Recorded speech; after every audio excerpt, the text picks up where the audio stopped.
Hi నమస్తే. నేను మీ సునీల్ కుమార్ గాజుల. అడవిలో చెట్టు కొమ్మపై ఒక పులి సేద తీరుతూ ఉంటే, అదే అడవిలో ఒక సింహం మనిషిని వేటాడడానికి వస్తూ ఉన్న క్రమంలో, ఆ మనిషి ఆ సింహం నుంచి తప్పించుకునే క్రమంలో ఆ చెట్టు ఎక్కుతూ ఉంటాడు.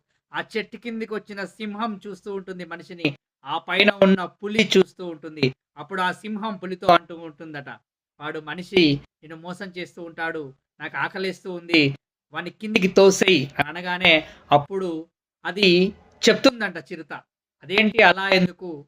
నేనెంత జంతువునైనా సరే, ఆ మనిషి ఇక్కడ ఉన్నాడు కాబట్టి తనని కాపాడడం నా ధర్మం అనంటూ తనని కాపాడే ప్రయత్నం చేస్తూ ఉంటుందట.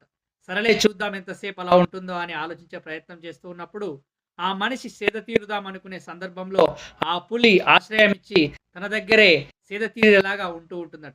కాసేపటికి సేద తీరుతున్న క్రమంలో ఆ పులికి నిద్రొచ్చి నిద్రపోతూ ఉంటే, ఆ క్షణంలో సింహం అడుగుతూ ఉంటుందట మనిషిని, "నువ్వక్కడే ఉన్నావు కదా! ఎలాగూ కిందికి దిగాలి. నువ్వు కిందికి దిగితే నేను నిన్ను తినేస్తాను. లేదంటావా? ఆ పులిని కిందికి తోసేయి" అని చెప్పగానే ఒక్క క్షణం గూడా ఆలోచించకుండా ఆ మనిషి ఆ పులిని కిందికి తోసే ప్రయత్నం చేశాడట.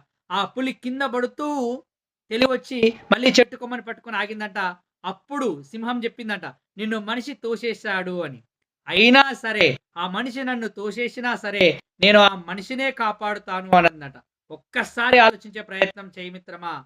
జంతువులు కూడా ప్రకృతికి విరుద్ధంగా జీవించడం లేదు. మరి మనిషిగా ఉన్న నువ్వు ఒకరిని తక్కువ చేయాలి అని, మరొకరిని తప్పుగా చూపెట్టాలి అని, మరొకరిని ఇబ్బందికి గురి చేయాలి అని నువ్వేం చేస్తున్నావు ఈరోజు?